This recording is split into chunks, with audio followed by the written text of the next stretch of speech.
Hi guys! Good morning and welcome to our channel. Good morning. Makulimlim na umaga na naman guys. And on the way tayo sa work natin. Kakadrop lang natin kay Zion sa daycare. Ayan. Ano na siya ha? Masigla na si Zion. Talagang siya pa yung nagsasabi na daycare na siya. Yes. So we love that change, no? At least may improvement, hindi na siya laging umiiyak. And yun, naghahag na siya dun sa sinabi namin last time na hindi masyadong interactive na educator. Buti na lang din, switch siya dun. Saka sobrang aga na talaga natutulog ni Zion guys. Nakakagulat. Yan. And may nagtatanong nga pala kung monthly ba yung payment namin sa daycare. Yes, monthly po. Nag-reply ako dun and may nagtanong din magkano yung bayad namin sa daycare. As of now, $250 a month. So kung i-compare yan sa day home namin last time, mas mura yung dito. Kasi yung sa day home namin dati ang bayad kay Zion ay nasa 430, mga ganon, per month. Kasi ang total talaga sa day home nasa $1,000 per month. So minus mo na lang yung subsidy at saka yung grant ng province. Kaya umabot na lang kami ng 430. Pero syempre, malaki pa rin yun kung tutuusin. Kaya dito, 250, reasonable yan para kasi ikaw nagbabayad ng $10 a day. So okay na rin yun kasi both of us are working and hindi siya pwede kasing paminsan-minsan lang si Zion na pupunta doon dahil you have to maintain yung full-time status ng kid. Otherwise yan, magiging iba yung rate mo or hindi ka magiging entitled sa grant and subsidy. Ayan. Baby, ang aga nating na traffic parang may build up. No. Dito may build up. So baka may accident. I-base mo na para baka ipaiwas tayo sa traffic. Ayan. Habang nata-traffic tayo, ito na naman tayo. Ito yung free time kasi namin na makapag-vlog, makapag-deliver ng update and news. Ayan nga pala, hindi ko pa na-replyan kasi ini-screenshot lang nung nagmamanage ng social media namin.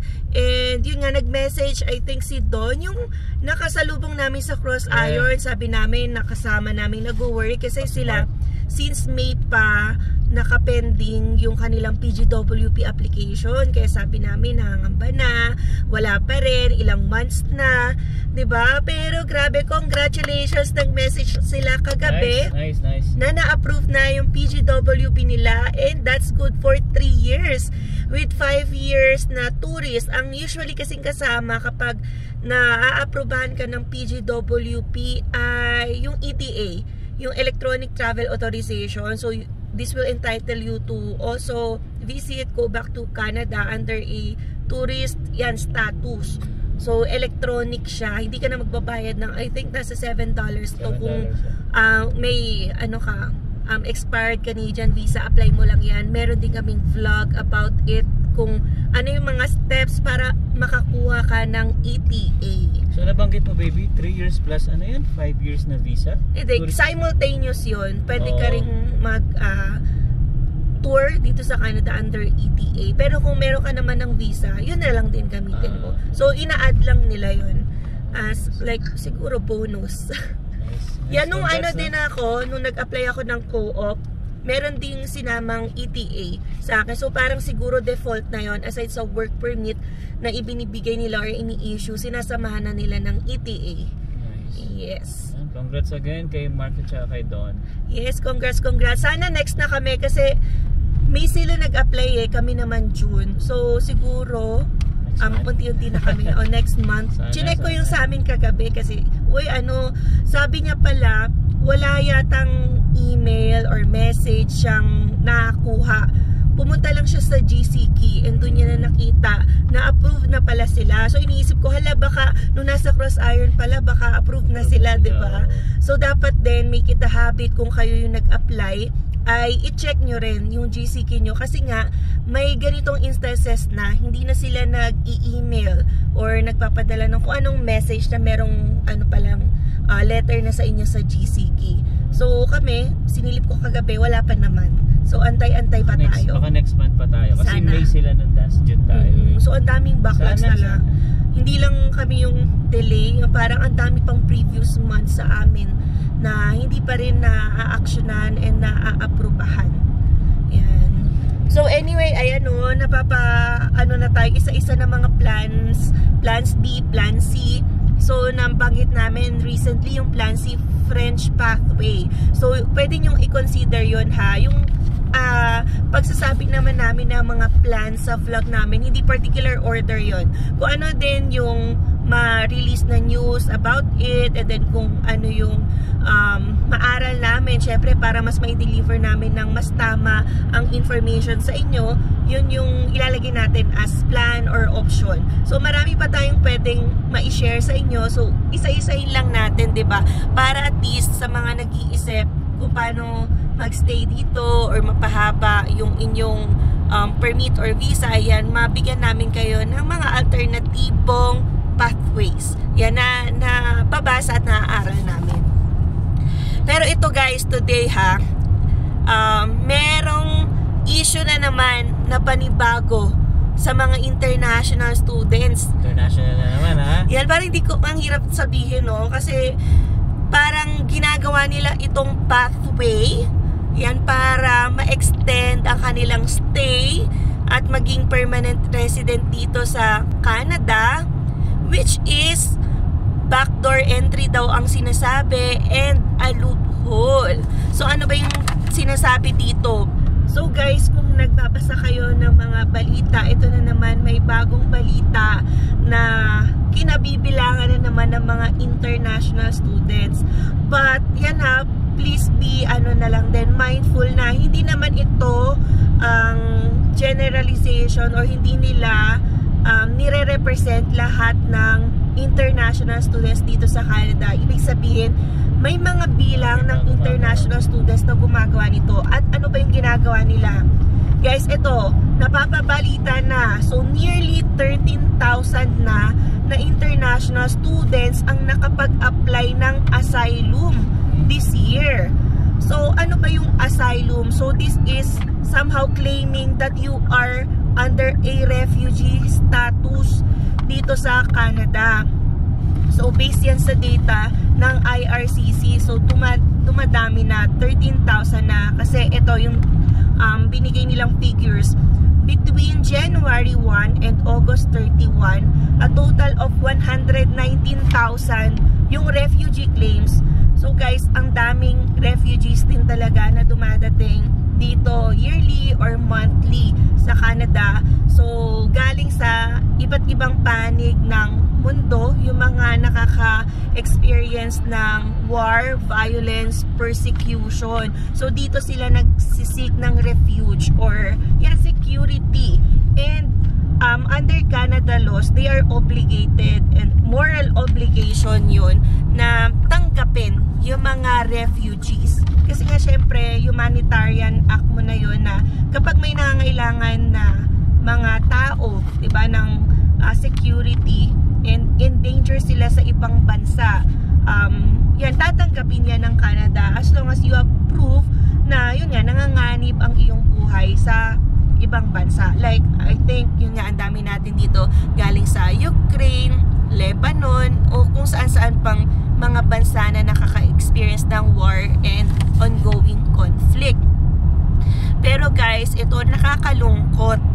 And wala naman akong kilala pa sa mga Pinoys na gumawa nito, and hopefully wala pa, walang gagawa.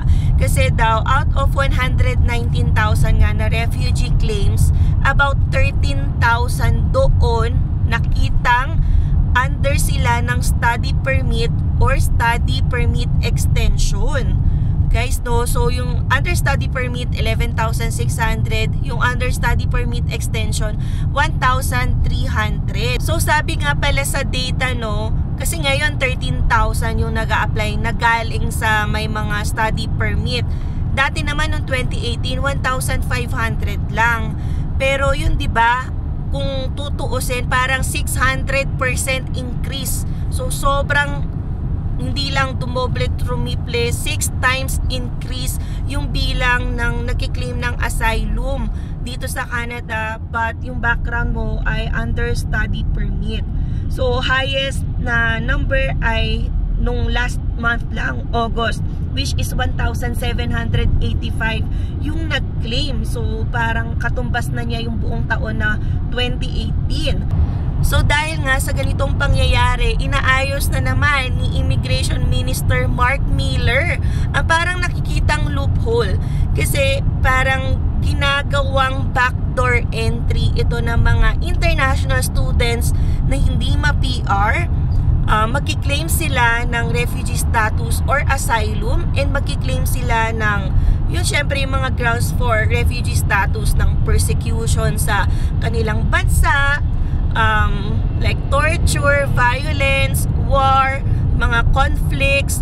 Pero hindi yun tama. Kasi ano bang mangyayari if people will create yung mga hindi totoong grounds? Kasi biglang dumami, 'di ba? Very unusual, and galing pa sa mga international students.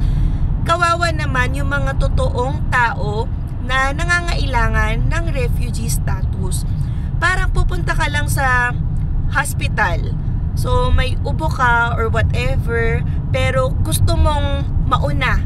Para syempre sa triage, 'di ba? Ma-emergency ka, mauna ka sa linya. So you will pretend na you have difficulty of breathing, chest pains, ganyan, 'di ba? So ibig sabihin, kawawa naman yung mga ibang pasyente na uunahan mo na nangangailangan talaga ng tulong and assistance yan sa emergency ng hospital. So ganun din sa immigration.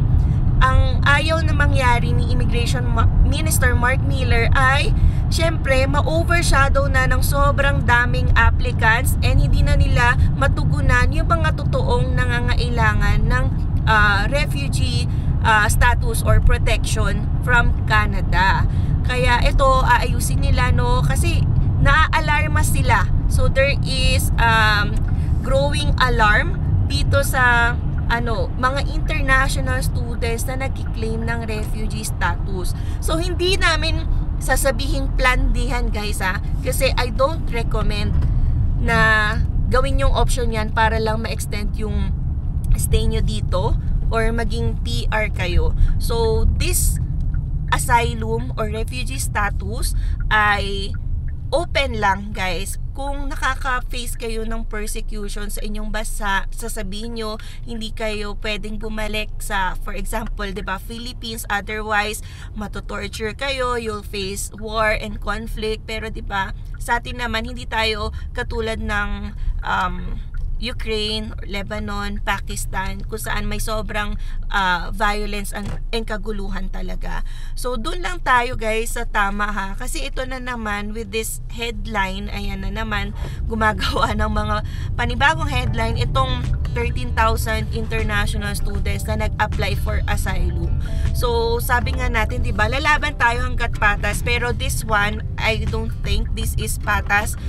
Yan nga, syempre exception dito yung totoong, for example, international students na pwede talaga mag-fall as refugee, pero not applicable talaga if gusto niya lang ma-extend ang inyong visa and without proper grounds for asylum. So yun lang, guys, no? Ito na naman, no, backdoor entry sa Canada. So hindi ba nila naisip yun na pwede silang ma-detect? Pwede, pero yun nga, kaya yung student na iniisip ko rin, baka pwedeng ina-assist rin sila dito ng mga consultants or yung mga immigration agencies. Kasi hindi naman to talaga famous or dapat talaga may supporting basis ka. So ipaglalaban mo rin kasi to so very long, like somehow petition. So baka ino-offer to ng mga agencies, 'di ba, para syempre client mo rin to, tas gagawin mo ng basis.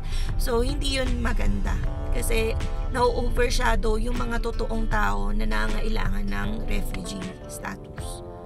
Yan. Yan. Tingin ko may mga nakalusot dyan. Kaya iba naggayahan. Oo, naggayahan. Pwede. So, ingat tayo, guys, sa international students. Huwag na tayo gumawa ng ikakagalit palalo ng mga permanent residents dito and Canadian citizens. Kasi sasabihin nila another, na naman to, news na magpapasama sa tingin talaga sa ating international students. So yan guys, no, papasok na muna tayo ulit. And yan, hopefully nakatulong itong video na to sa pagbibigay na naman ng another information. So sa mga bago po sa aming channel, you can consider subscribing po. And yan, bago ko pala makalimutan, this coming October 4 and 5, kita-kits po tayo dyan sa Pacific Hut together with our Spot Pinoy team and other vloggers here in Calgary, Edmonton, and the rest of Alberta. So, see you October 4 and 5. So, ilalagay din namin guys yung QR code dito, no, kung saan pwede kayo magtanong. Kung may mga question kayo about sa pag-invest ng bahay sa Pilipinas, yan, pwede nyo siyang i-scan. At yeah, may mga sasagot naman dyan. Alright, so I think hanggang dito na lang. Maraming salamat. We'll see you on the next one. Peace!